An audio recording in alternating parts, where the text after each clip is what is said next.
I noticed on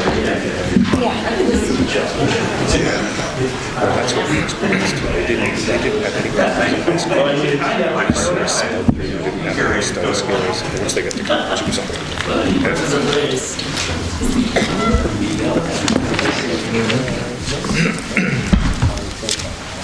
Is Kathy here? Yeah, she's here. Okay.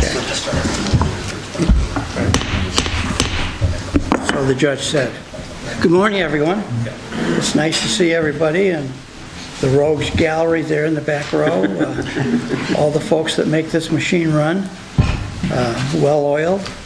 It is Tuesday, December 16th, 2025, and this is meeting number 550, and we're at the Fort William Henry Conference Center in Uptown, Lake George, not downtown. There's too many of you here to introduce everybody, so just say hello to the person sitting next to you. How about we go to approval of meeting minutes and fiscal actions report and talk about approving the meeting minutes from November of 2025. So moved. Second. Motion's been made, motion's been second. Any conversation about it? Comments? All in favor? Aye. Hearing no nays, that is passed. Approval of fiscal actions report for November 2025.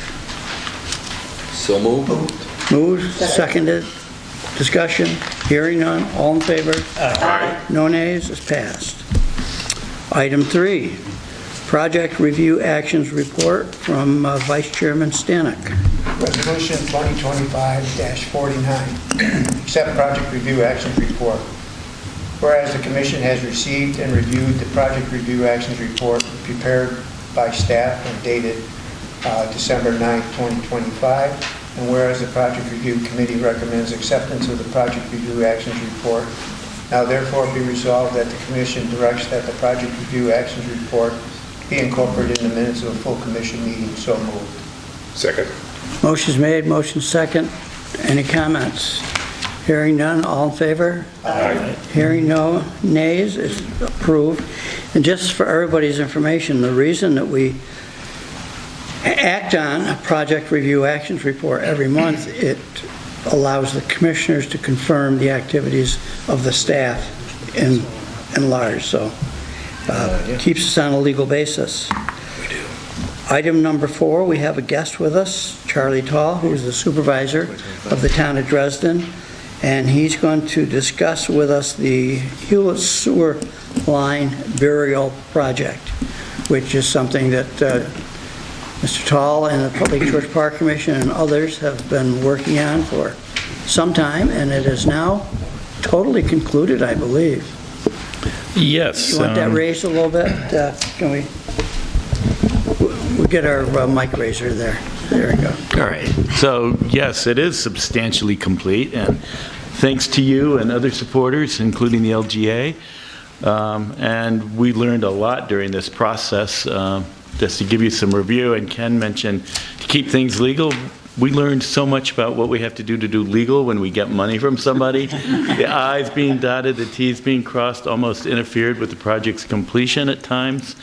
But this is a project that had been wished for maybe 5 or 6 years ago when we first were fearful of these above ground forced mains possibly being hit with logs coming down the brook. And we weren't able to get inertia going to get this thing done. We had a couple of false starts, and then fortunately 10 months ago I was here with my hat in hand asking for some support money, and we have moved forward very quickly. We had to revise engineering studies, we had to complete hoops that we have never completed before in our little town, and then we had to pass law, local law, and then we had to realize we did that wrong. We had to rescind it, do it again. And we are now substantially complete. The completion came about a week and a half ago, and I spoke with Dave and let him know, and he invited me up here to share. And everything was going great. It was a $235,000 budgeted project. It originally started a couple of years ago, hopefully at 180.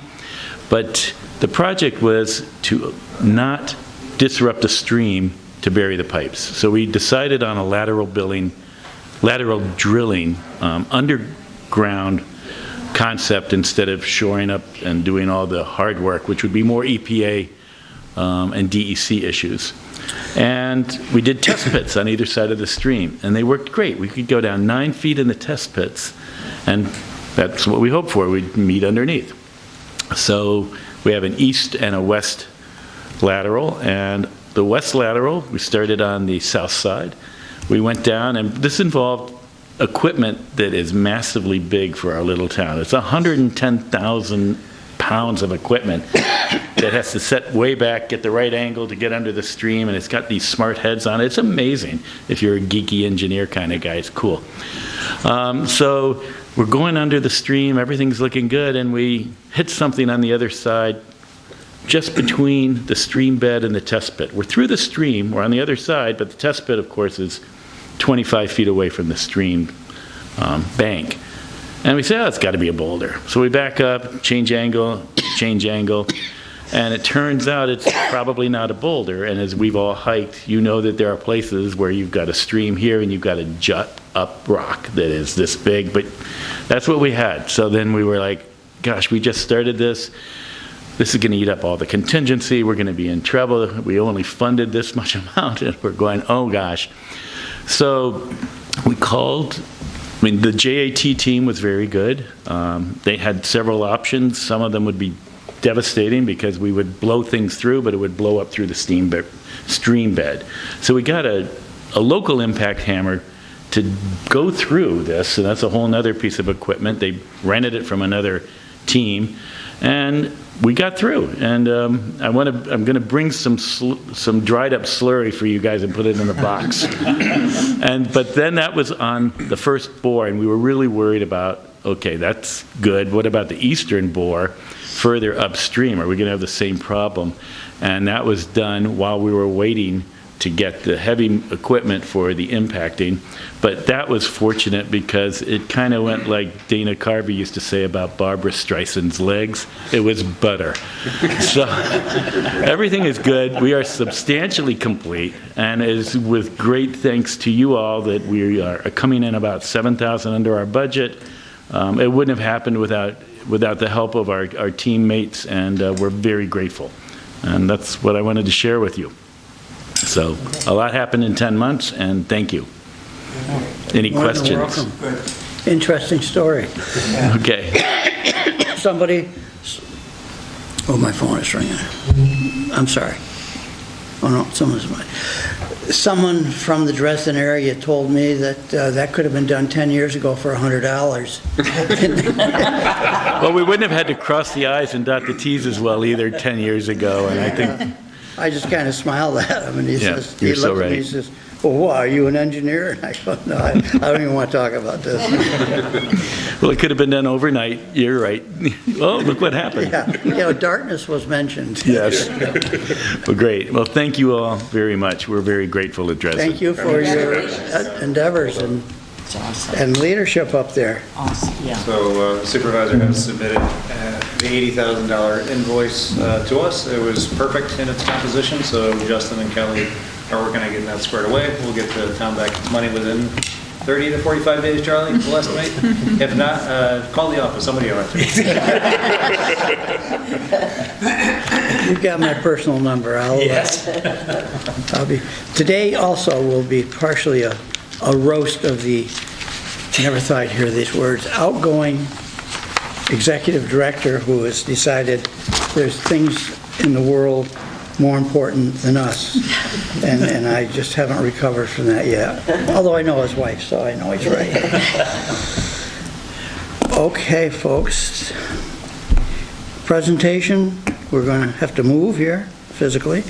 Warren County Sewer and Water 2025 project outcomes and 2026 proposal. So who's in charge of all that? There we go. So we have Nick Rowell. Nick is a natural resource specialist at Warren County Soil and Water Conservation. Nick started at Soil and Water the day I left Soil and Water.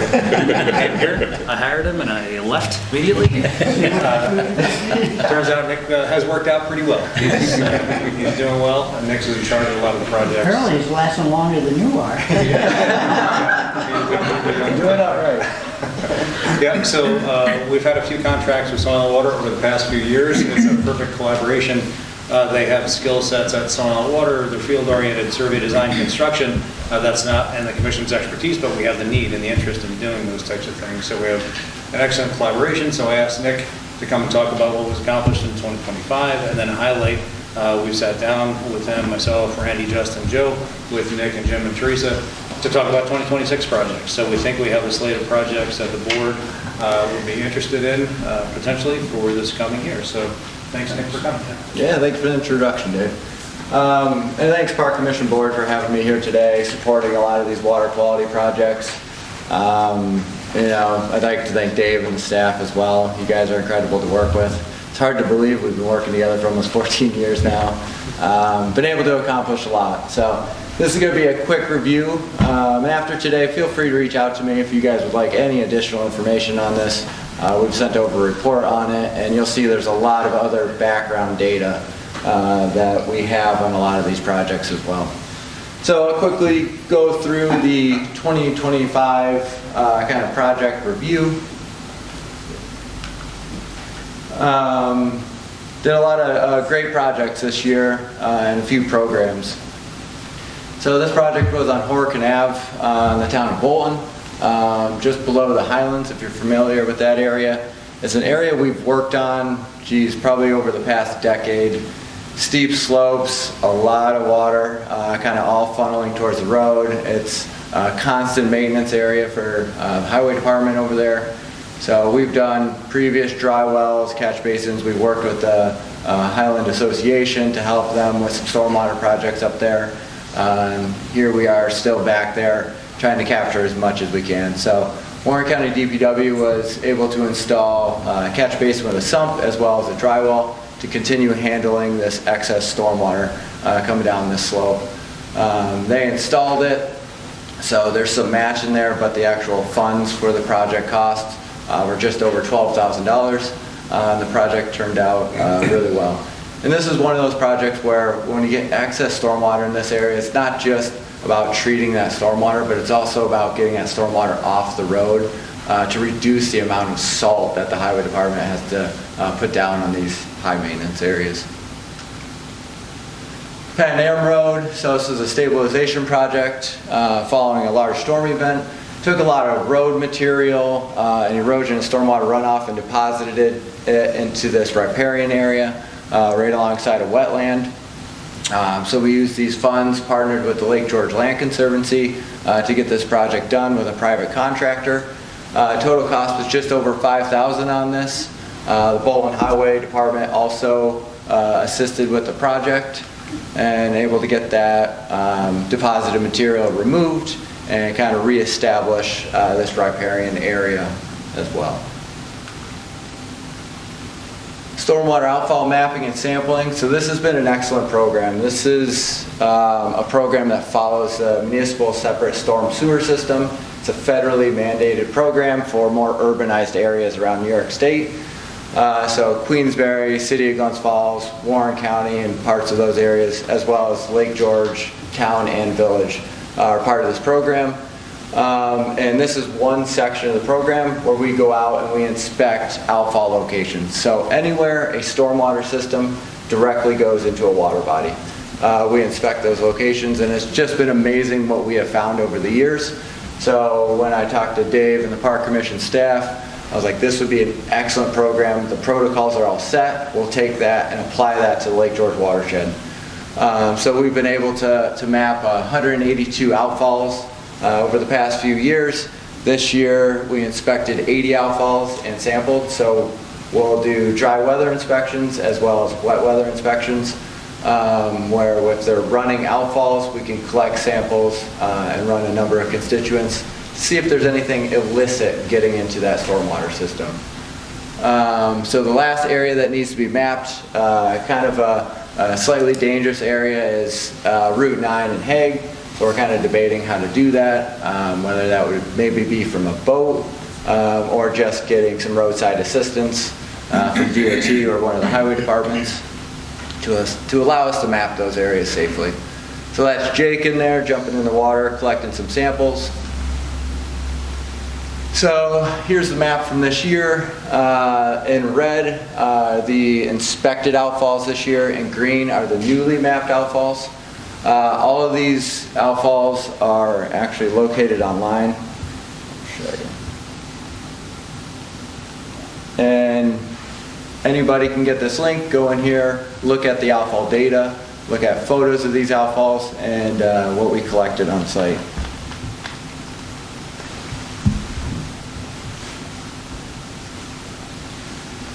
So like I said, we're looking for anything illicit getting into the stormwater system. So we collect samples, we run pH, temperature, ammonium, chlorine, detergents, and then we look visually as well. So we look for flow lines, maybe indicators of a film or a past spill or a past dumping. And then we also do smell tests, which I usually ask Jake to do that.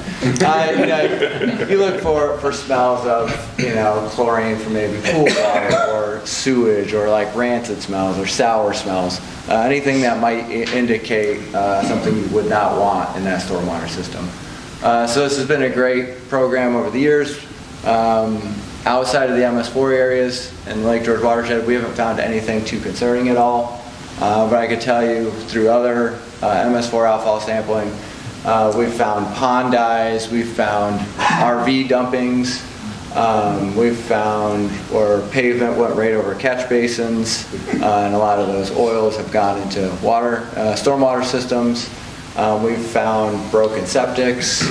So this is a great one to continuously monitor these high priority locations throughout the watershed. Then we get to the aquatic plant surveys. So this year in June and July, we did Blair and Sheep Meadow, both on July 30th and June 30th.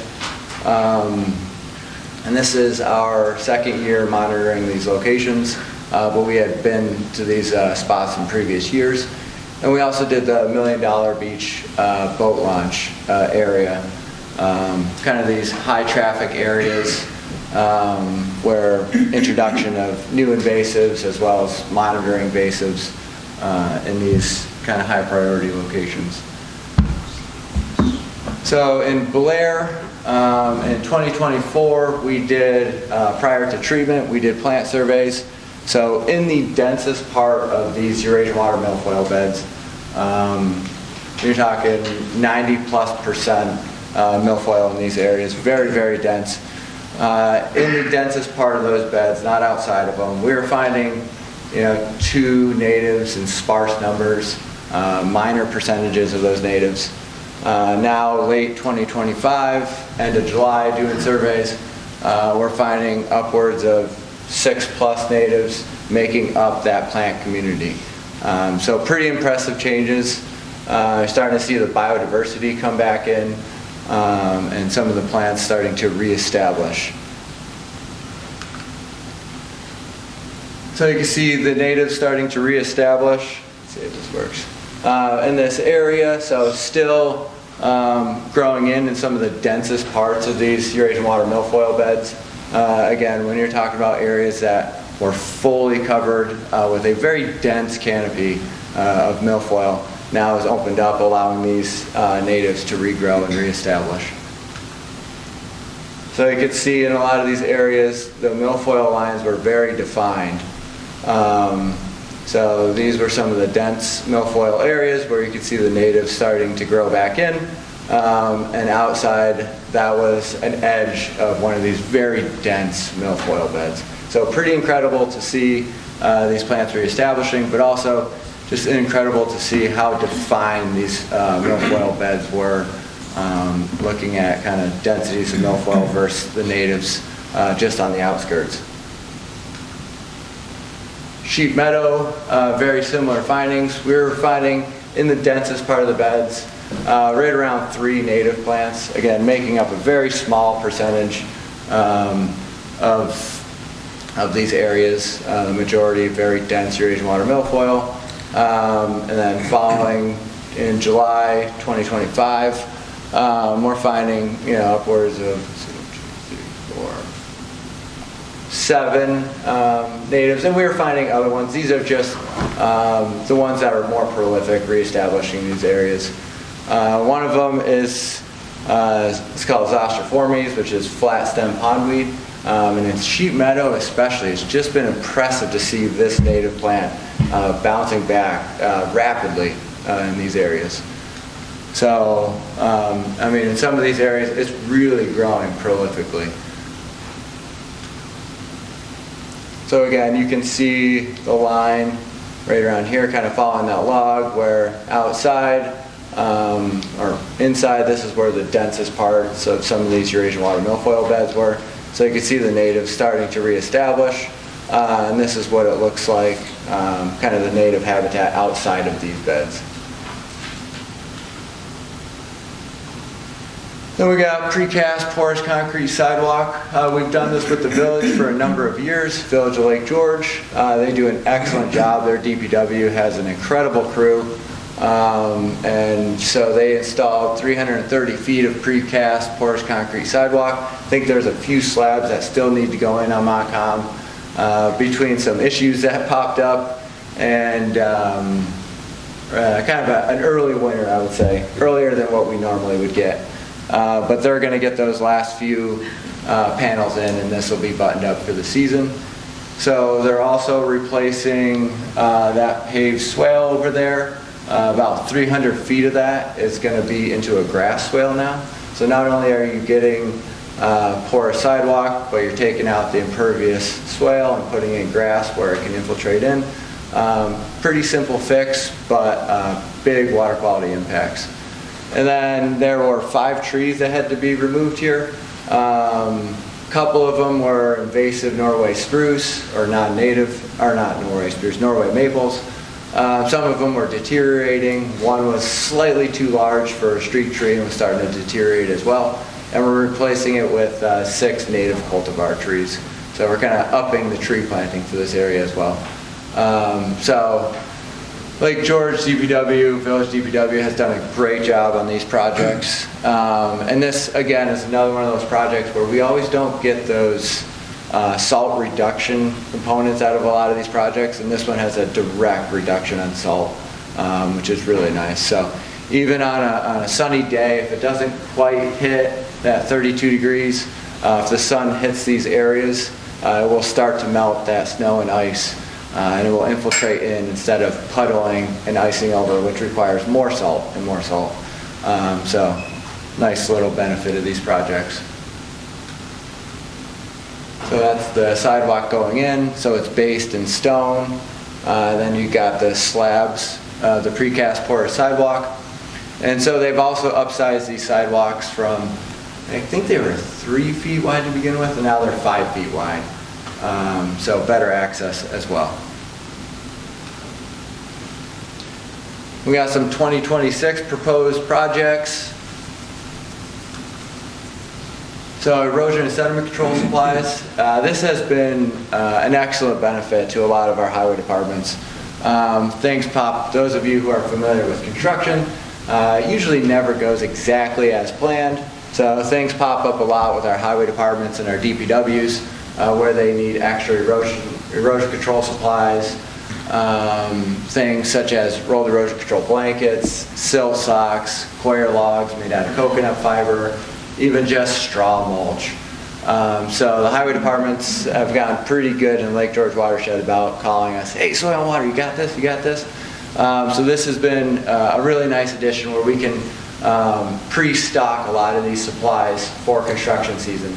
So when they hit one of these issues, or we have a huge rain event and they've got a lot of area opened up, they can call us and get these extra supplies to button up these areas before something occurs. So it's been nice. Things like delivery delays, unexpected site issues, not enough supplies ordered, that's very common. So this has been a nice one. So proposed $6,000 for this, again, to stockpile those supplies prior to construction season. And then they got the Hemlock Coalition leadership support. Park Commission is part of this coalition. So this is $12,000 proposed, $4,000 is for district staff time for surveying hemlock woolly adelgid and some supplies to go along with that for the coalition. $8,000 is to extend the current contract with Tamara Van Ryn for coalition work, which includes education on the hemlock woolly adelgid, as well as forest land surveys, biological controls, and potential permitted chemical applications as well. And then you can see Jim holding a branch with some hemlock woolly adelgid on it, those kind of white fuzzy portions there. So this is from IMAP. This is the current, I think fairly the most current map of where hemlock woolly adelgid has been located in and around the Lake George watershed. So, you know, best thing that could be done is get out there, survey these locations, find out where it's spreading to, and then move forward with management as well and planning. And then continuation of the outfall monitoring sampling program. You see Teresa over here at an outfall in the village. Again, same continuation of the program I discussed, collecting all the same data that will be mapped. And we're proposing $6,200 for inspections and sampling, as well as some updated modules for our water quality meter. So the chloride sampler as well as the ammonium sampler needs to be replaced yearly. So we got to buy those, as well as some calibration items for the water quality meter. And you can see the water quality meter in there.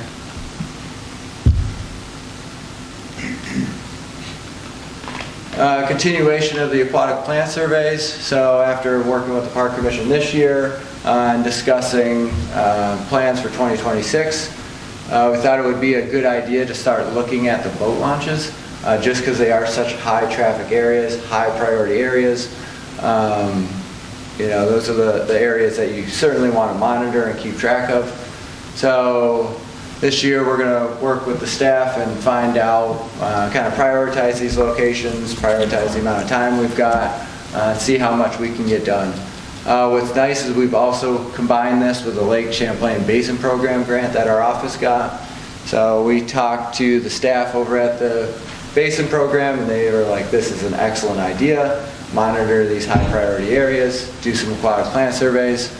So this is Jake and I doing $1 Million Beach boat launch. Randy, always out there taking excellent drone photos for us. Very helpful for education. And we got our officer keeping track of us as well. We really do appreciate that. We're looking at trying some newer projects. So working with the Village of Lake George for some stormwater tree planters. So this is a type of project we wanted to try for a couple of years. And it's good for areas that have a lot of site constraints.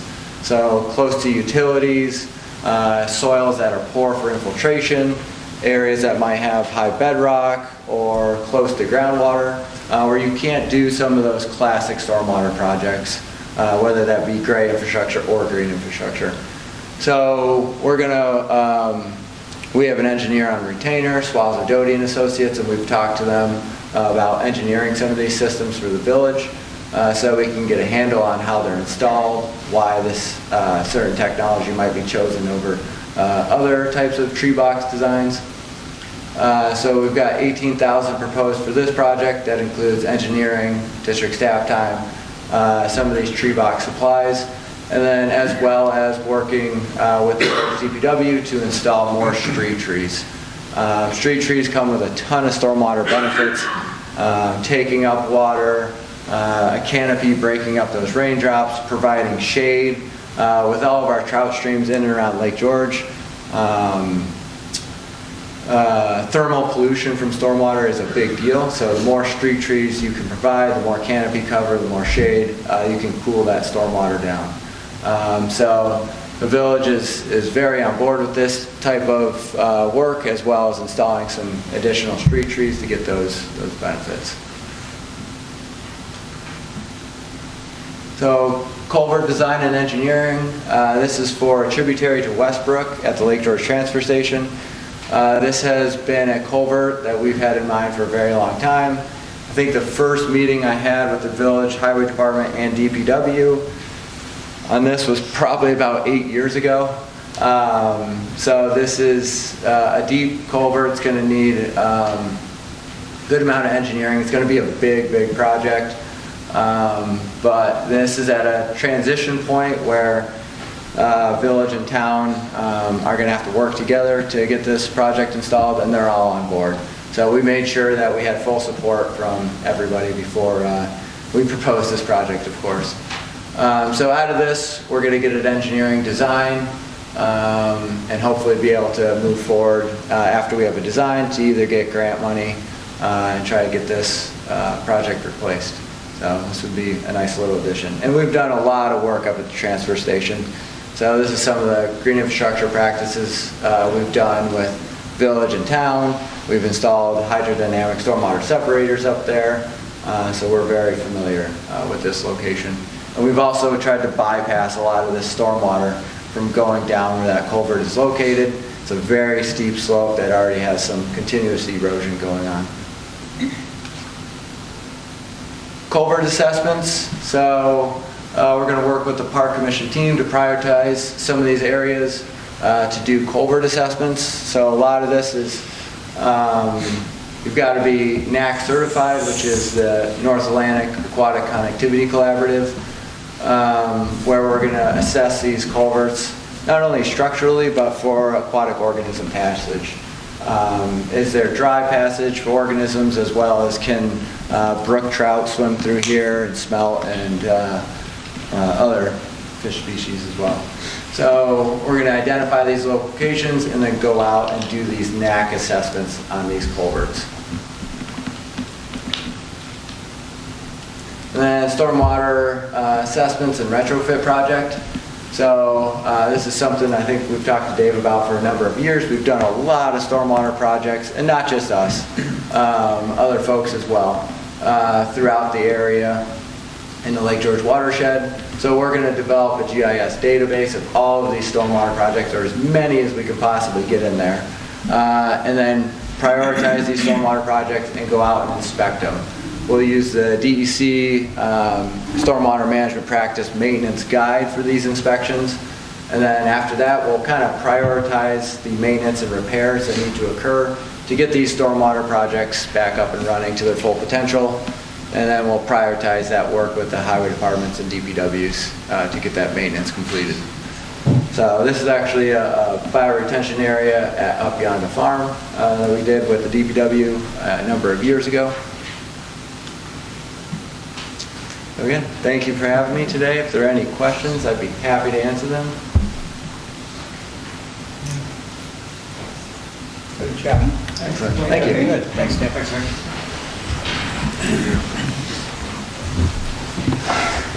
Thank you. So Nick, the total budget on the project, the 2026 proposal is how much?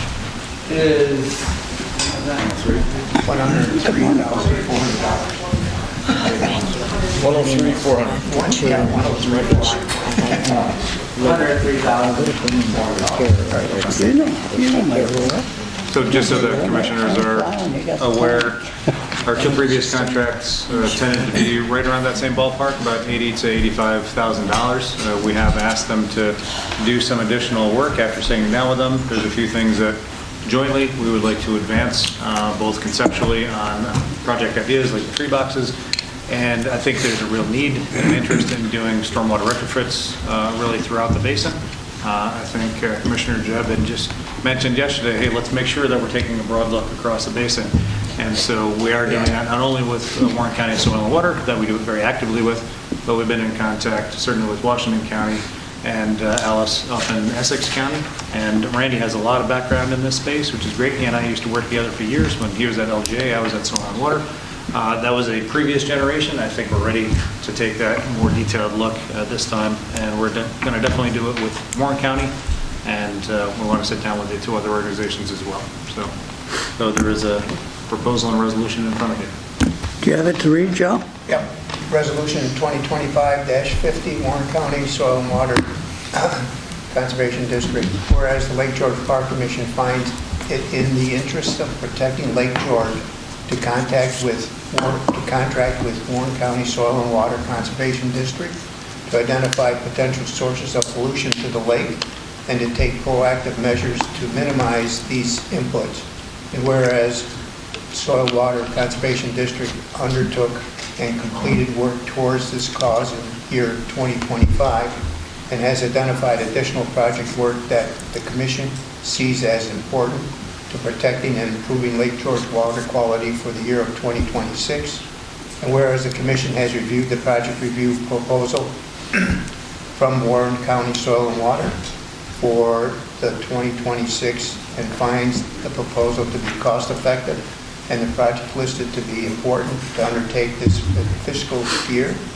Now therefore be resolved, the Commission hereby accepts the proposal from the Warren County Soil and Water Conservation District in the stated combined amount of $103,400 for the 8th identified project in the proposal, and now be it therefore resolved, the Commission Executive Director worked to secure the final contract for the project and cooperate with the Warren County Soil and Water Conservation District to advance the initiatives identified in the proposal. So moved. Second. Motion's made, motion second. Any comments? All in favor? Aye. Hearing no nays, we adopt that resolution. We have another presentation done by Mr. Hatton, who's going to talk to us about the success, hopefully, of our 2025 septic inspection program.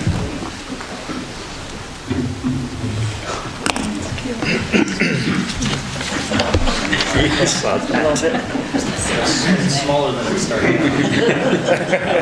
That's the first thing I saw. It's kind of interesting, that one slide, that's it. Good morning. Thank you for letting me be here today to present the results of our 3 years of doing septic inspections in the Lake George Basin. This program takes a team to make this program work.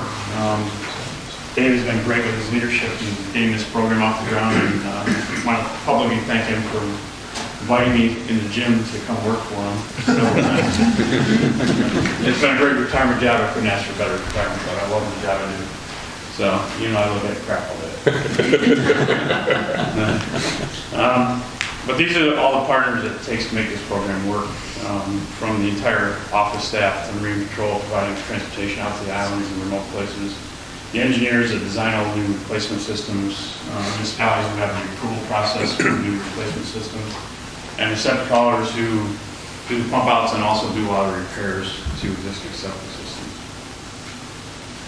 So publicly told County I was going to thank her today for sending me out in all kinds of weather early in the morning, every morning.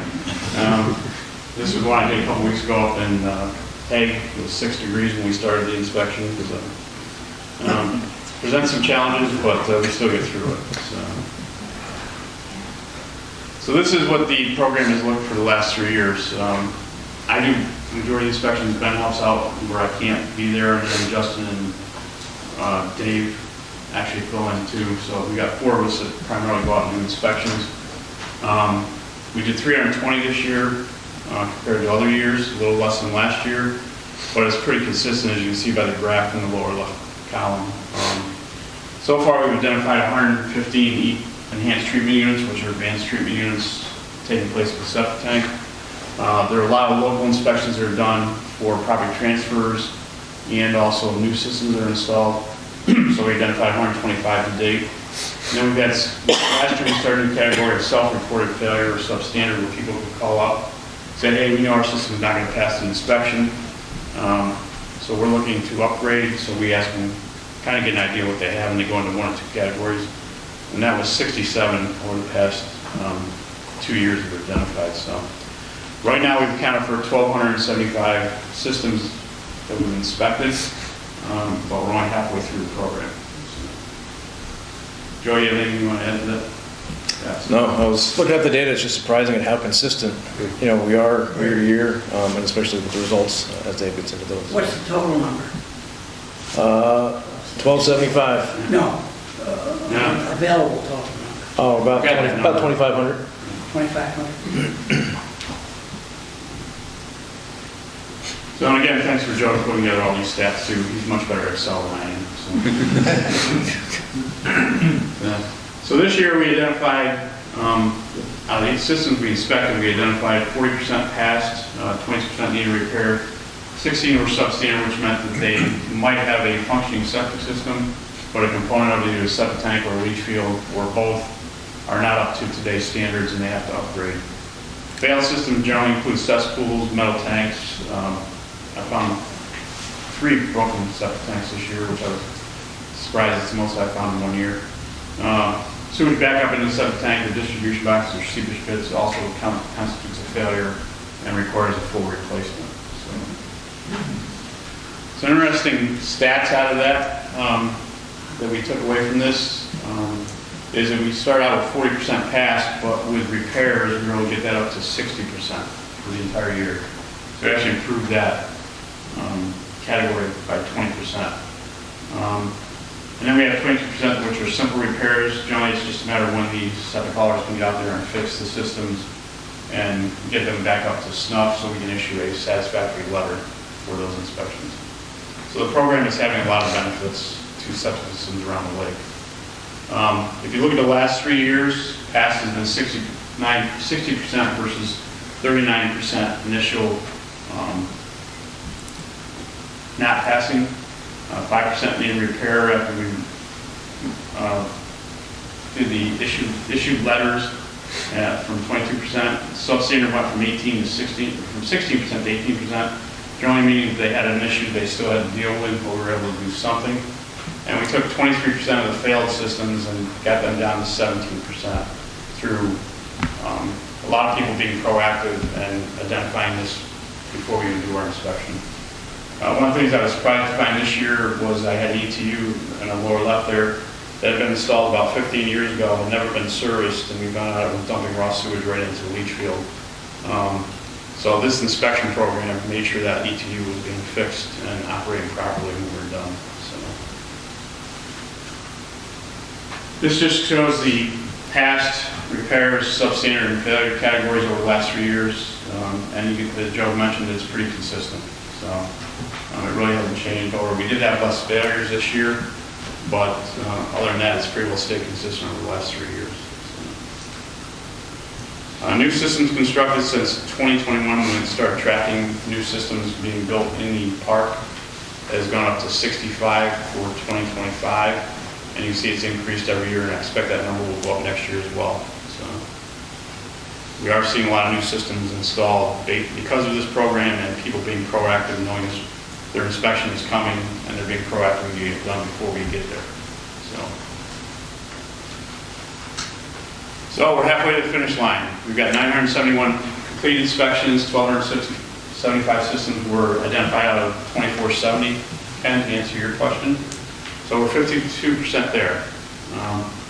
Overall, 20% failure rate, which has presented a significant challenge for the engineers because of the amount of time it takes to design a new system, get the approvals, and then get contractors to install it. And we have created a lot of work for all of those out there. So, and I said this last year, and Joe actually put in the program, was this program worth it? Absolutely. So we're getting rid of a lot of problem systems around the lake and making sure that they don't contribute to the problems for the lake. The follow-ups that come with this program are pretty significant when you look at these numbers. We have 6 people that are currently under enforcement action through Joe Johns. I have 19 people that are delinquent and doing their inspections from previous years we're still chasing. 20 that we couldn't finish the inspection for whatever reason. This year we've had 16 where we've had no contact at all with the people. We haven't been able to contact anybody or get them to contact us. We still have 168 failed systems to follow up on, 47 substandard, 57 self-reported, and then 15 self-reported substandard that we need to follow up on. And then we still have programs that pass an inspection and are still considered substandard, and they have, within 5 years, have to upgrade what's necessary for the to pass the inspection. So that's 544 follow-ups we have to do through the entire year. Generally, this time of year when it slows down, that's when we concentrate on getting hold of these people and following up. So we are pushing the program forward to make sure people understand it's not just we show up and do the inspection, and then you won't hear from us again. We make sure they know they're going to hear from us. So, and we get these resolved. So hopefully in 3 or 4 years, all these numbers will get on significantly. So, and we still have 1,217 systems to inspect. Any questions? You knew I'd have a question. Dave, I'm still concerned about that 20% failure. Are you still letting the occupants go into their residences and flush the toilets and you know, fill up the tanks and whatever? Because, you know, where I'm going with this is, I was one of the first ones to have our place inspected, our septic inspected, and I wanted to be a model to let people know that this isn't scary. We failed. We had 6 months to fix it. We fixed it in 6 days. We were just like, oh my gosh, thank God we knew we found this out. So, if you're saying 20% failed and you're not even giving them, you're giving them more than 6 months to repair it, and you're letting the people back in, because we also had a neighbor who swore up and down there was nothing wrong with their system. And you can ask Chris, sitting right behind me, who's a professional engineer with my brother. And that tank was completely severed. They had been dumping their effluent into the stream, and we had been swimming in the worst algae for years and years, and we're like, what's going on here? Finally, we found something, and we traced it back. And they put $70,000 into their system to fix it. It was completely not working. So where I'm going with this is 20% that are completely failed to me is a very high number. It's over 150 systems. I want to hear from you that either they fix them now or they can't have a CO. Okay, well, your question is a little complicated, but I'll give you my best answer I can. The whole system, the whole thing can be very complicated. Failure under our program has several different meanings. As I put up there, it could be they have a metal tank, it could have a cesspool. Like I said, we did have some where the tops of septic tanks were broken, or we have sewage backing up into the distribution boxes, or the seepage pits are full, and they are considered failure under our program. It doesn't mean the system is failing to a point where it's polluting Lake George directly. It means that the system is not accepting effluent as efficiently as it should. Most of this, I gotta say, pretty much 99% of the systems I inspect are functioning, but are showing signs of significant failure, which means they have to be replaced. Are they polluting the lake? Not directly, and scientifically, you could argue they probably are, but with direct failures where they are running into the lake, I've only seen a couple. One was a broken force main that was every time the pump kicked down, it forced it out on the land, and every time it rained, it put it right back down the lake. We did have some heavy rainstorms a couple years ago that were washing through septic systems and prematurely failing them. So those systems have since been repaired and replaced. It really depends on what we see when we get there. If I see something that's running on the ground, which to date I haven't seen any of those, then that would mean immediately you've got an issue here, you can't do anything other than pump your septic tank and use it a long time. Which we do tell people to do occasionally based on what we see when it leaves the septic tank and goes out into distribution device. So I guess the simple answer to your question is, the 6 months means they have to start doing something right away, but we've also found out with engineers, contractors, getting these systems replaced is taking up to a year and a half to 2 years to get done. Yes, So that is I totally appreciate that. That is a challenge for this I program. understand that, and we were lucky in this case. My brother was able, brought us, designed the system, and they were able, the neighbors were able to get on it immediately. But I guess that where I'm going with this is, there are so many, I mean, if you saw a tank that was broken, you're not going to let them continue to live in that. Most of the ones I've seen so far, the people have taken it upon themselves to just continue Yes, use the and product. that's another thing I do want to put on the record here, that since the initiation of this, people have, like you just said, you gave us the numbers of all the new systems that have been put in. People have been very good about putting their energies towards not polluting the lake and doing something about upgrading their systems if they've been old and whatever. Right. My experience with the public doing this program for Queensbury when I started down there Yeah. and then coming here is people care about the lake. They understand when we find problems. They're not happy it's going to cost them money, but they also understand they have to do something because they don't want to pollute the lake they enjoy as well, so, or their neighbors, so. Well, but I still think 20% is an awfully high, and the thing is, we sat on the committee years ago when we did this initiative, we set the criteria for what makes it a failed system. So a failed system is a failed system, even if it is a metal tank, that still needs to have something done about it.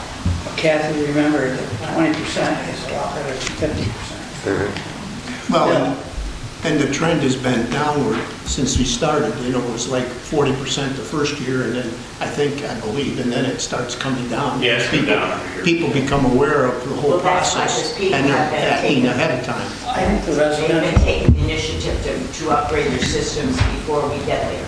go ahead, Bill. Yes, yes. I think what Kathy is saying demonstrates the importance of this whole program. I think this has been an incredible success story for us. And I just want to say, as a sort of semi-retired but still working contractor, I've had a lot of experience with an awful lot of people that have gone through this program, and I've had a lot of experience directly with staff, with Dave, and they are so professional. They do the job that you would want them to do, and they get people to the place you want them to be in without being punitive, but they do, I believe, address what Kathy is talking about. I've seen systems at all ends, and they're taken care of so that we're protecting the lake. Yeah, So majority of the I folks- applaud the staff and everybody for doing a great job. Majority of the failed systems we found, people don't know they have a problem until we get there. So that's. Exactly, and that was in the case of us. Yeah. A question, I agree with what Bill said, that it's to help people to a resolution. And I think that everybody was fearful at first, and the team has done a really good job in making people understand we're there to help you because we're all in this together. So I would ask the question, this started out about 2,500. It was actually brought to a lower number to create to not overwhelm, because of course we know the haulers, et cetera, there are issues with that, so everything's kind of right-sizing now. There originally were 6,000 in the original census that we did, 6,000 locations, but they had to do with streams and outline things. If you look at right now, we should be at about 1,500, we're about 1,000, 1,200, we're about 20% behind where we thought we would be. So it's going to be about 6 to 7 years before we get everybody, generally speaking. Absolutely. So do we just keep going with that, or do we start to add in those other 3,500? Is there a purpose, or is that worth it, or what? I don't know if that's a question for you, Dave, but Yeah, so I think the number that Kathy is referring to is there's 6,200 septic systems in the entire Lake George Park, but the committee that worked on the program for 2 years decided The really important systems that we want to look at are within 500 feet of the lakeshore and 100 feet of DEC designated streams, because that's what the science has shown. That's where the area of concern is. And that was also going to be a manageable program for a relatively small agency to be able to pull up. But there is a regulation that Joe can speak to that says, what specifically within 10 years? So all systems in the park need to be pumped out at least once every 10 years. And the standards for substandard and failing apply to every system in the park, right? So if upon getting a pump out or a complaint, a system is found to be substandard or failing, any system in the park needs to be brought into compliance. So that's certainly something we could focus more on. And the second 5-year term is outreach, further up in the watershed, make sure people are aware of those standards, getting pump outs, because you'll learn a lot just by taking the cover off and finding these things, right? And then you realize what you're working with. And once we get through the 2,500, they'll be in relatively good shape, so that the inspections become easier, whatever. So just to answer that, at Seagull Lake, years ago, we were getting Win McIntyre come up. He was the watershed manager, and he was on his 3rd cycle of inspections. The first year of the cycle was 50% failed systems. The second 5-year cycle was 4%. The third 5-year cycle was 4%. And he said, once you get that, and we heard that, Joe and Jason reached out to the 13 lakes that had similar recurring 5-year programs, and every one of them said, listen, your first 5 years is going to suck. You're going to be doing a lot of work, it's going to be a lot of upset people, there's going to be a lot of money engineering. He said, but once you get that, then it's simply going around every 5 years, you've taken care of your car and now it's running smoothly. The program goes much more on autopilot, so you can address more critical situations that kind of pop up. So I think we're going to see that same thing. I'd like to thank Dave, who's been absolutely outstanding in this program. We hired 3 inspectors to begin this program. We had 1, and Dave does somewhere around probably 70 to 80% of our inspections, and he's backed up by Ben, who's been a rock star in jumping into everything that we throw at him, which is great. So it's cost sustainable for a long time with Dave doing all the work that he's doing in this program. And county schedules everything, and Joe does all the data, Randy does the GIS, so as Dave mentioned, this whole program is really staff-wide, and it's really worked very well, so thank all the staff. Yep. That's great, David, thank you. Thank you. One more thing, please. So this is really, I'm very serious. So we had 6 months. But how come, I just want to know why the 20% that have failed have 5 years. So that means when they would come around again. No, that's not true. Well, I didn't The think it was true. substandard have 5 years, I believe. I don't think failures have 5 years. If you're considered failure at the end of the inspection, you have 6 months to start the process of replacing your system. What we're going to do is we're going to follow up every 6 months or so, call you, write you letters, whatever, and say, hey, where are you in this process to make sure people are moving forward to a conclusion. I would probably say 80% of those people are doing just that. There are stragglers where we have to remind them. There's one lady yesterday called her mother and father. Her mother's passed away, her father owned the property, he's in hospice, and the kids really haven't been involved in this whole process. They're just learning about it, and they were considered self-reported failure a year and a half ago. So those fall through the cracks. That's why we do the follow-ups as we do. So everything that we put out with substandard, failed, or some other category in the past has a compliance date, and then we will follow up after those compliance dates. Thank you so much, and seriously, you've done an incredible job. Thank you. Thank you. Thanks, Dave. Thank you. Thanks, Dave.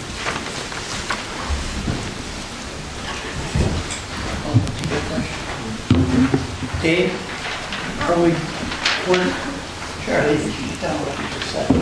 Is there an opportunity, and are you coordinating with the grant opportunities for people who have failed that might be facing the situation you just described? Because a lot of people don't know about the grant opportunities, and there are grant opportunities out there. Every time we issue a failed letter or a substandard letter, we will send them a flyer from the LGA about $10,000 grants.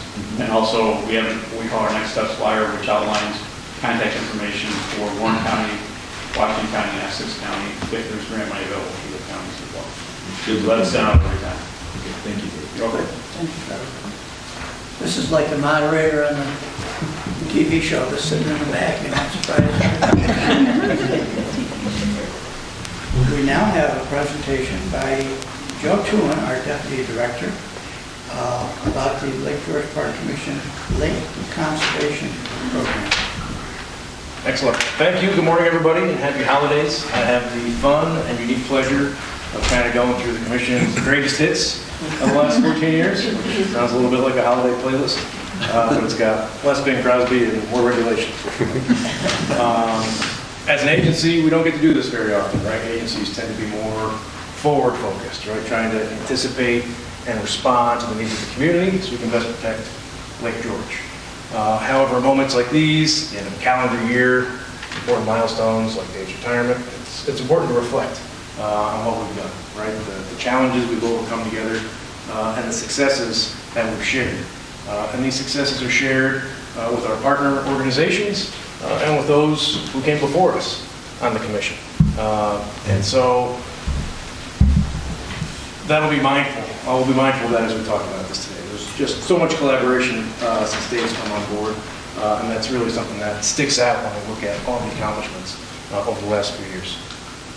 When we talk about the commission, we always like to start with environmental conservation law, which establishes the commission as a watershed-based agency, and it has two really simple and great parts of the mission, and that is public safety and environmental protection, right? Keep the lake safe, keep the lake clean. And in 1987, we became a full state agency, thanks to the likes of the Honorable Dick Bartlett, right, who championed the cause for commission for lake protection. When we think about the commission's history, we are mindful and thankful for those who came before us, right? We are fortunate to have the foundation that was set by Chairman like Carl DeSantis, Executive Director Mike White, the Honorable Martin Lotherby as counsel, right? They created this agency out of nothing, right? And they created important regulations that still exist today and protect Lake George. In more recent years, under the direction of Chairman Bruce Young, under the direction of Chairman Ken Parker, the Commission has continued to strengthen these protections and strengthen our role as a trusted leader and steward for Lake George. Under Dave's leadership as Executive Director, with steadfast support from Vice Chairman Joe Stanek and dedicated commissioners like Bill Mason and Kathy Bombard, and also with contributions from longtime partners and friends who are now fortunate to have on our board, like Kathy and Walt. The Commission's done a lot of good, right? A lot of good in its history. The common thread, when I was thinking about it, is collaboration, as I mentioned. Collaboration and transparency, right? Success has not been measured just by what was achieved, but how it was achieved, right? Together. And that's really important.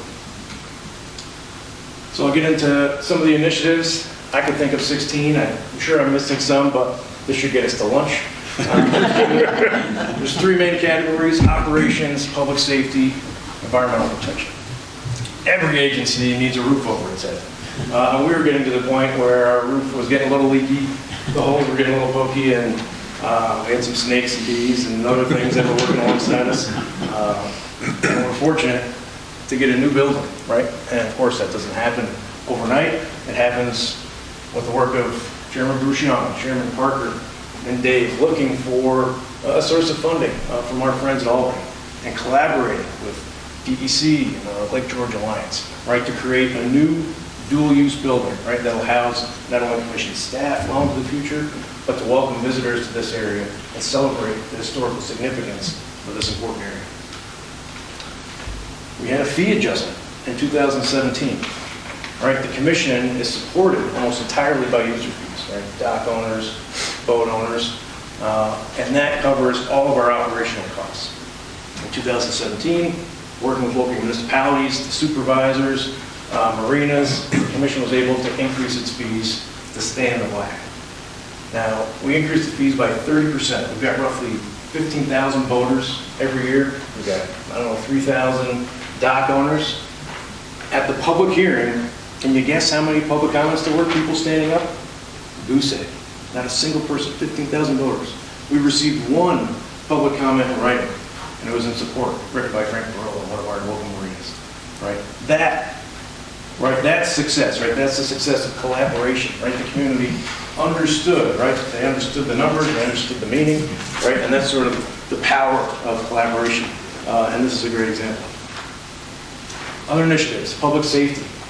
We can't talk about public safety without talking about Marine Patrol, right? This agency has done a tremendous job in the last 14 years of investing in its Marine Patrol, right? We now have a boat on the water every day of the week, the entire boating season, right? Our Marine Patrol is the first responder on the lake, and it's important that they're out there. We also invested in equipment, right? Improved equipment for night patrols. So now we have 2 boats that can conduct night patrols, looking for DWIs and things of that nature. Back to collaboration. I'm going to be a broken record on this.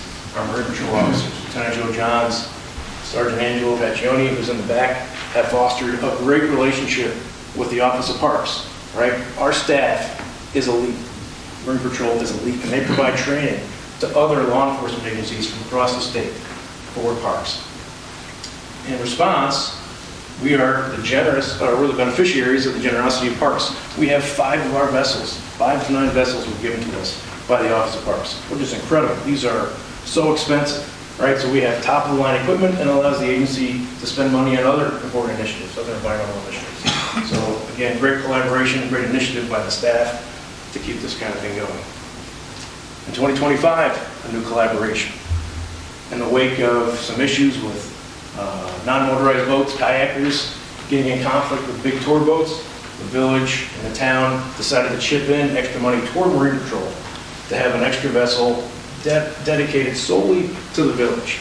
And as Lieutenant Johns can tell you, we're already seeing dividends from that with a lot of saves from that extra boat, keeping those kayakers away from the tour boats. Boat rental education. I think we all have a healthy fear of a rental boat when we see it coming on the water.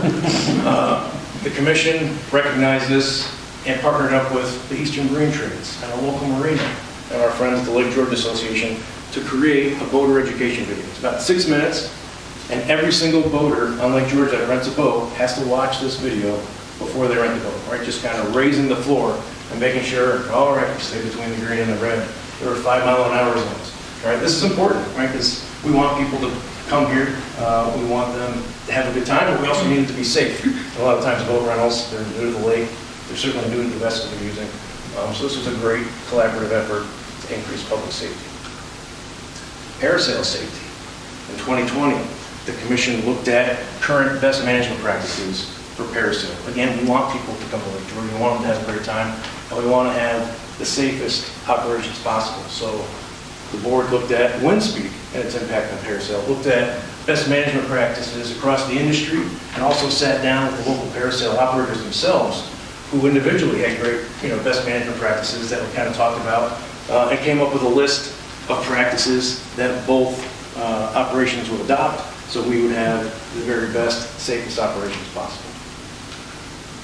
Tour boat jurisdiction. Historically, the commission really only regulated the big tour boats. However, concurrent with the popularity of Uber and Lyft, which became viable in 2017 in upstate New York, we also saw an increase in PVs on the lake. That just started booming. Public vessels, people wanting to basically be an Uber on the lake. And so looking at the data, the commission reached out to all of the public vessel operators, had another workshop, talked about the concerns, right? We don't want people riding a banana boat through the village, right? If they're going to be towing, let's do it somewhere safe. And let's look at, where they're going to be operating, make sure it's going to be safe and not in too congested areas. So sat down with the tour boat folks, expanded that jurisdiction to include the smaller charters, and the commission's been administering that ever since. Kayak safety. Following a lot of close calls and some incidents where boaters did not see kayakers on the open water, it's tough. They're low in the water, driving into the sunlight, it can be difficult. This group sat down with the marina owners and talked about the concerns, which everyone appreciated, right? And worked with the marina owners to adopt the process of having kayak flags for all kayak rentals. Now that's part of every marina permit. Lastly, on safety, the end of Log Bay Day. Following tragic tragic incident in 2016, the commission and its partners in law enforcement sat down and said, we don't know how we're going to do this, but this is the end of Live Bay Day. And so with the troopers, the Warren County Sheriffs, Washington County Sheriffs, NCON officers and rangers, Live Bay Day was stopped, right? And we couldn't have done this by ourselves, right? There were people in the uplands, lots of boats, right? This had to be a community effort, a community decision, a collaboration in order to be successful. And in the aftermath, we had better outreach about the dangers of DUI. Moving on to environmental protection. The first two have a little bit to do loosely with public safety. The first is road salt prevention. Obviously, we need safe, drivable roads in the North Country, but the way we get them with salt is detrimental to water quality and ecology of Lake George. So, working with Warren County, Lake George, Lake Champlain Regional Planning Board, our friends at the LGA and the fund, started working together with local municipalities to help them adopt salt reducing practices such as brine equipment and better plows. The Commission administered $600,000 in grants to achieve this, and the effort still continues today. The LGA does a great job with its annual salt summit, and in fact, the salt reduction effort is now expanding regionally, right to the Adirondacks and other places. The recreational studies, we had one in 2015 and 2025. These are important. It looks at boating density throughout the lake. It looks at user perception of congestion and safety. It helps the board, when we get an application for a tour boat or marina, to understand and put numbers to boating congestion on the lake, right? We all have a perception that, oh, it might be kind of dense in Huddle Bay, but to actually be able to quantify that is very helpful. And I mentioned boater perception. We had Tracy Clothier with us last month to talk about the 2025 rec study. She said that survey indicates 89% customer satisfaction rating for people at Lake George. Is there any Chick-fil-A fans? Chick-fil-A is an 83% customer satisfaction. Wow. We're doing pretty good. Invasive species management. The Ranger water milfoil, right? We've been fighting this for a long time. Thanks to Dave, we've got more funding from the EPF. We're able to contribute more to it, and we're seeing some of the lowest numbers that we've ever had. We've also had new ways to track data, working with LGA and Sarah Frankenfeld at Warren County. Our crews now have apps that can track in real time the work they're doing, and then this is publicly available for us to look at and share the data. And of course, this is a collaboration. LGA annually chips in a lot of money toward this and also helps with strategic planning.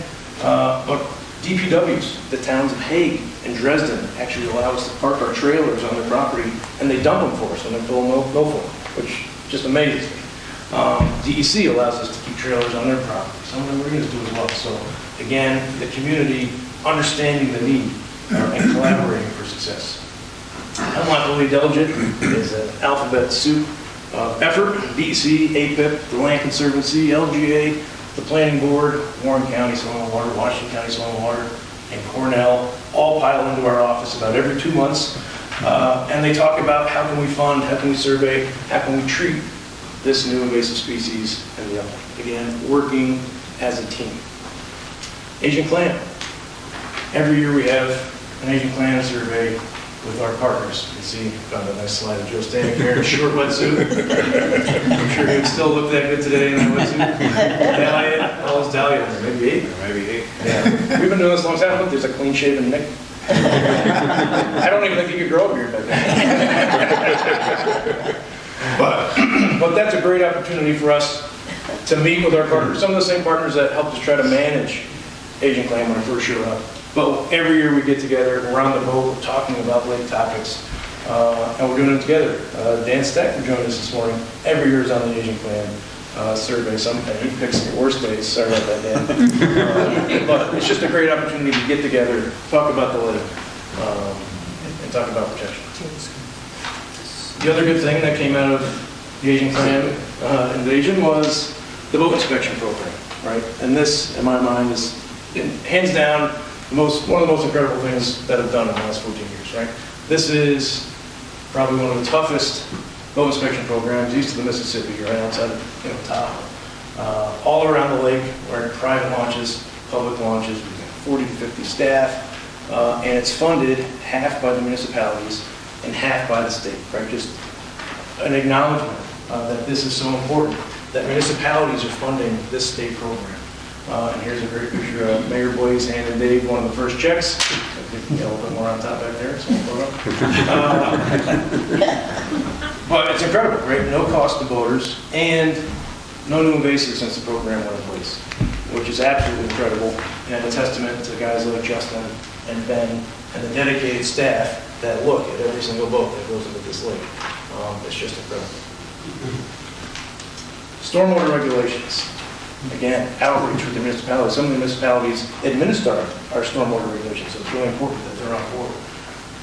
This agency, in the last 14 years, updated them. They're great regulations, but added a restriction on fertilizer, right? That's just a no-brainer. Less nutrients on the lawn, less nutrients in the lake. But also, importantly, added a retrofit standard. So now every jurisdictional project has to retrofit stormwater from the existing impervious. So that's not just preventing pollution and preventing water quality impacts. That's improving water quality. So existing impervious that's been here since the 1950s, now when there's a stormwater project, they have to do better and get that water in the ground. So that was a great way for the commission to try to bend the water quality curve. Another great thing we did concurrent with that was stream corridor regulations. First ever stream corridor regulations that prevent land disturbance and development in these riparian areas that are so important for nutrient retention and flood resiliency. Also, standards for culverts and crossings, things that DEC does a great job at, but they were just best management practices. The agency was able to codify these, so it has to happen for every single culvert replacement.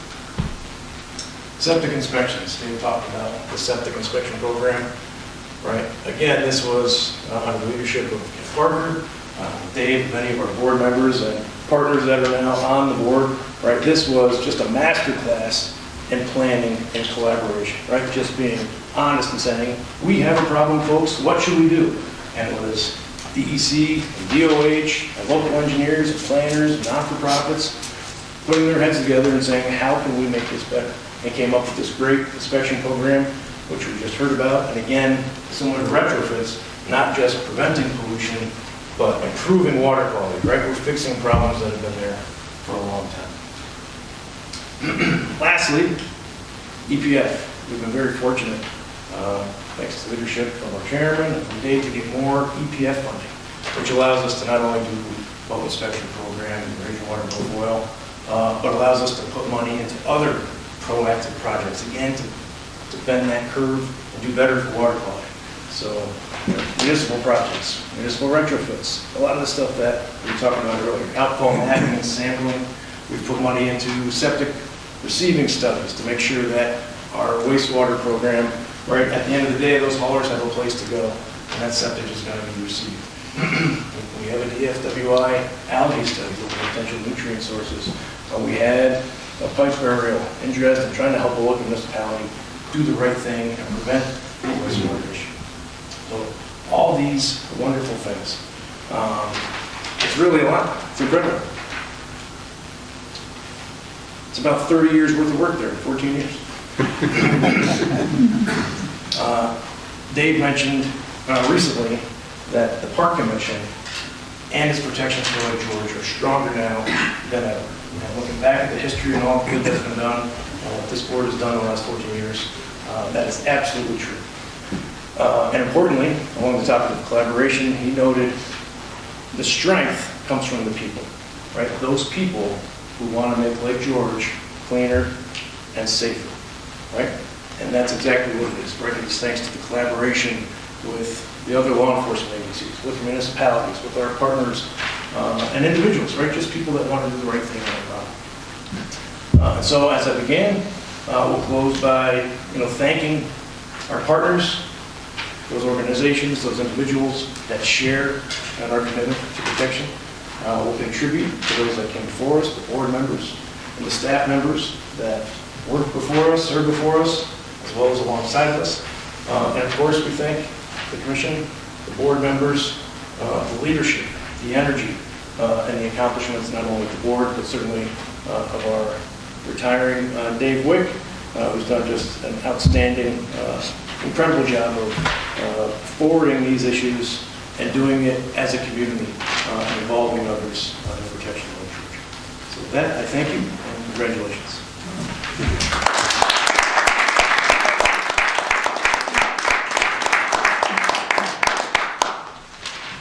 Thank you, Joseph. My pleasure. Maybe there's a future for you here. You know, you can't criticize a report like that when you watch it and you see all the group pictures that you're in it, wearing the same shirt.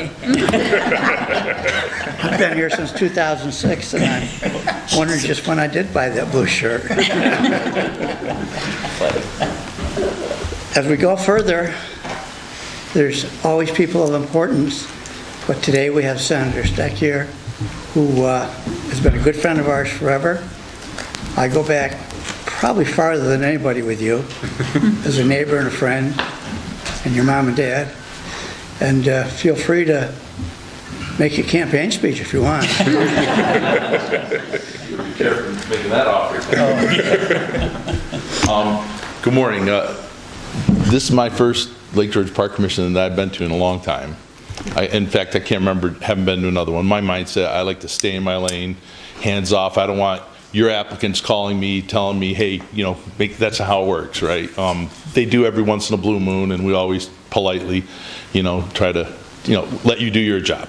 But with that said, you know, all the oversight and involvement I've had over the years with a lot of organizations at various levels of my time in government, the Lake George Park Commission historically and consistently has stood out. Not a lot of drama. Not a lot of angry phone calls that I get about complaining about you. APA, sure. DEC, sure. You know, I mean, you know, just you name it. You guys read the papers. The summaries that were given today over the last, you know, handful of years, you know, certainly, you know, from the boat wash, which I consider to be one of the biggest achievements. And again, I point to that a lot. You should know that I point to the Park Commission when I talk to other people that I feel passionate. You know, you've got experts in the room. I'm a subject matter expert.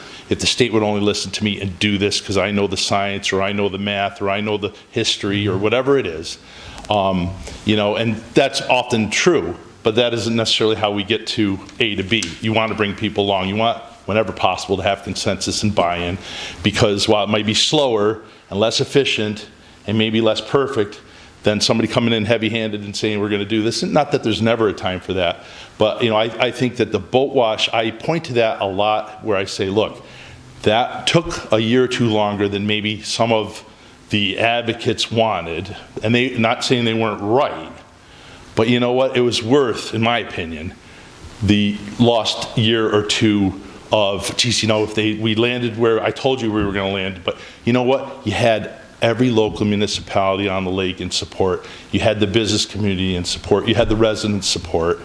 I mean, that buy-in to me was worth the trade-off. And for years, I mean, the boat wash station's been around, program has been around for 12, 13 years now. I have pointed to that. And I don't think I've ever told you as a group that. Dave's heard me say that many times, but I want you to know that. I really think that, and that's not, you know, you've done a lot more since then. That's important.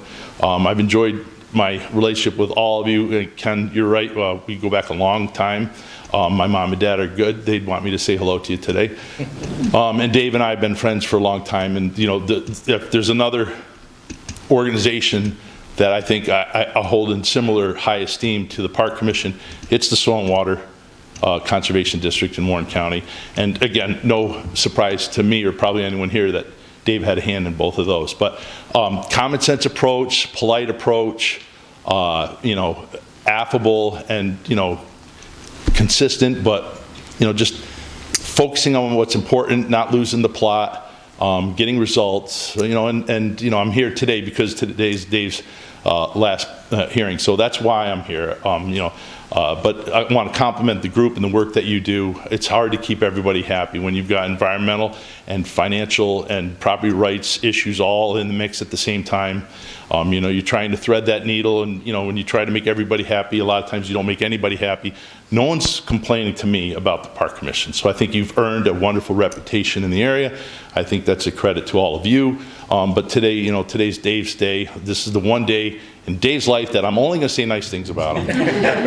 But I want to take this as an opportunity at the end of the year, because I have never, been here before, to just thank you all as a group for your efforts. The building is beautiful, the shared use and, that cooperation that you've got going.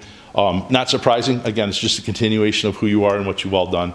So I want to thank you on behalf of myself, my family, and the people that I represent that all love Lake George.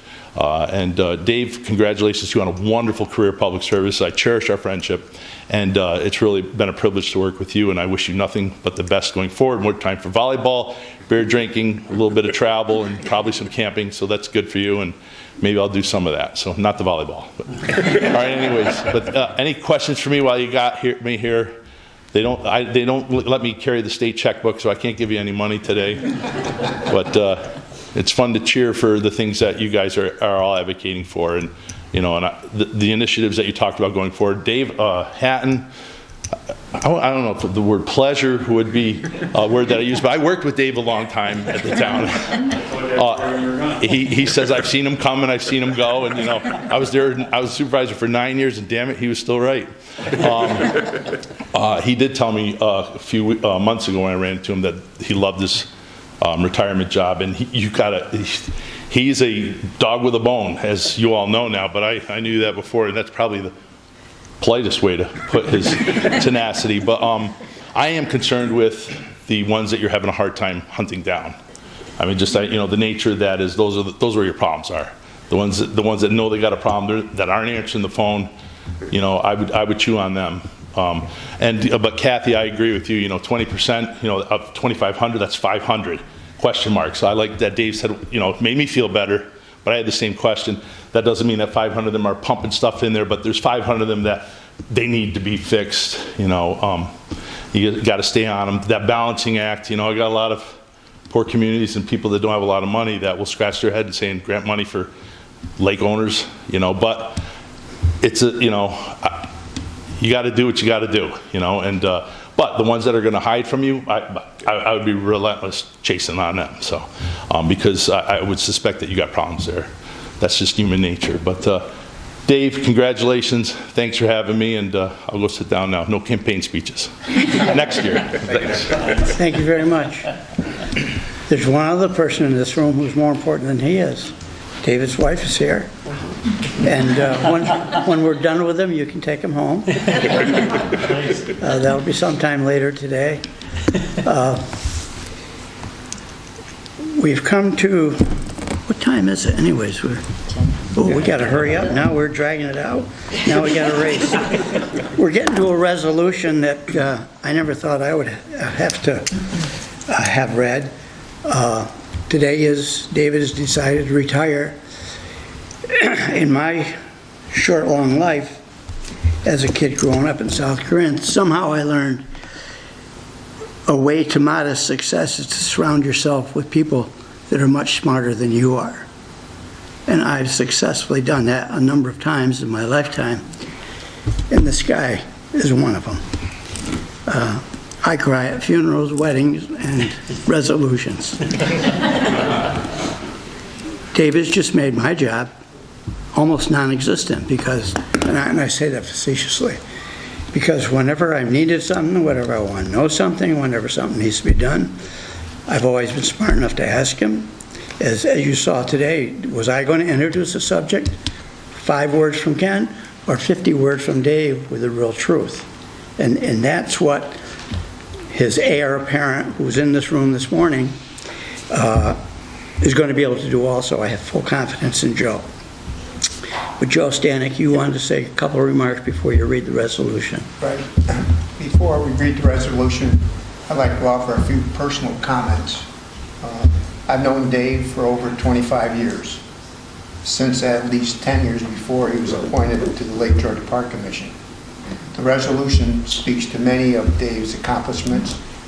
While his accomplishments are significant, equally impressive is Dave's personal approach and dedication to his work. His communications are direct and honest, often tempered with a sense of humor. His management style, coupled with his many achievements, have created a lasting legacy of Lake George leadership. And I'm just very proud to be associated with Dave. Before we read the resolution, any other commissioners want to be heard? I know you all do, and you're welcome too, but your lunch depends upon it. Yeah, we can just catch up at lunch. Well, Ken, I would be remiss without saying it's been really a pleasure, Dave. How'd I know that you were going to speak? And I would definitely agree with that. Thank you. It's been a pleasure working with you here and in my former life at the LGA. It's just been, you've just been so great to work with and so efficient and so cooperative and transparent. And I appreciate that relationship. Thanks, Walt. Is there anybody here from, we'll pass on public comments and insert them right now. Is there anyone here that would like to make some comments about David, past, future, present, good, bad, or indifferent? Hand me a piece of paper, I'll read it to him. Okay. Crystals. Oh, Chris, please. Once you said good, bad, or indifferent, I figured I was welcome. But no, I just want to thank Dave for his dedication to the lake. He was always there, worked very hard. I worked with him going back to 2002, I think, walking Beach Road or one of those projects back then. But I just want to thank you for your dedication, Dave, and did a hell of a job. So thanks. Thanks, Chris. We appreciate it. Okay. Joe, we have a resolution? Yeah, Resolution 2025-51, recognition of Dave, his service to the Lake George Park Commission. Whereas the Lake George Park Commission is the New York State agency charged with the long-term protection of Lake George and its many users. And whereas Dave Wick has announced his well-earned retirement after serving as the Executive Director of the Lake George Park Commission from 2012 through 2025. And whereas in his 14 years as Executive Director of the Commission, Dave championed and facilitated the creation of landmark environmental protections for Lake George, including mandatory boat inspection program, stream corridor regulations, stormwater retrofit regulations, and a septic system inspection program. And whereas Dave's leadership brought public safety improvements to Lake George, including mandatory educational requirements for all boat renters, regulatory oversight of the Virgin Tour boat businesses on Lake George, kayak flags required for non-motorized boat rentals, update safety standards for parasail operators, and increased hours and improved equipment for the Commission's Marine Patrol. And whereas Dave successfully overseen the management of the aquatic invasive species Eurasian milfoil, effective reducing the invasive to historical low levels and improving the lake's native wetlands ecology.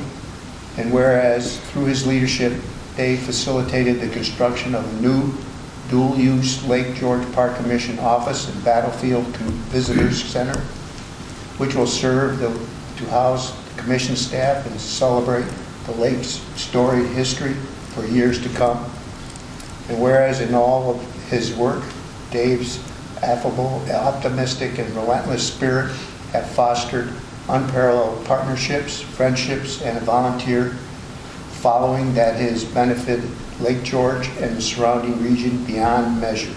Now therefore be resolved that the full Commission board and staff hereby honor and thank Dave for his significant contributions for the protection of Lake George, for his unwavering character, and for his friendship.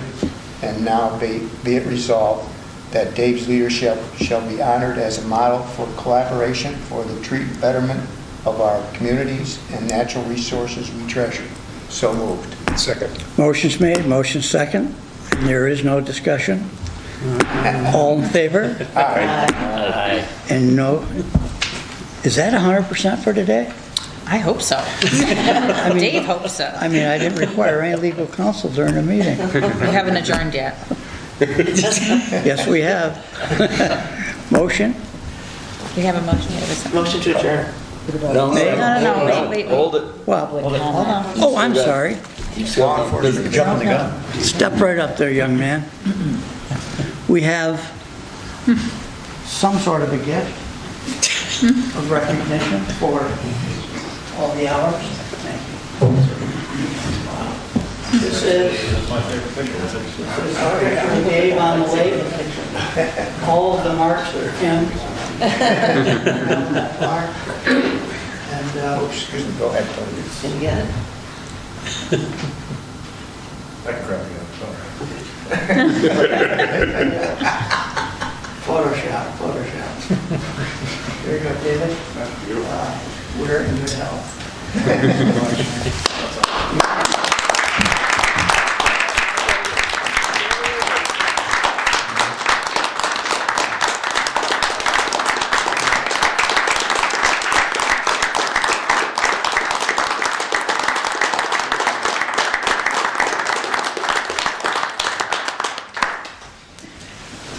Just Commission is having a from my lunch. perspective, I was at Soil and Water's annual meeting yesterday. Dan Steck was there as well. I have had the unusual pleasure and gift of two amazing parts of my career, 19 years at Soil and Water and 14 years here. Sometimes Kim and I talk, what is the more rewarding, surprising, and honestly, neither, they're different, but they're both incredible. But I think the thread that ties everything together is the people that I work with. Outstanding people at Soil and Water board members, and coming here, you guys are just fantastic. It's easy, it's comfortable, the staff is outstanding, board relationships, our council, it's just a privilege and an honor to be part of it, and thank you. Thank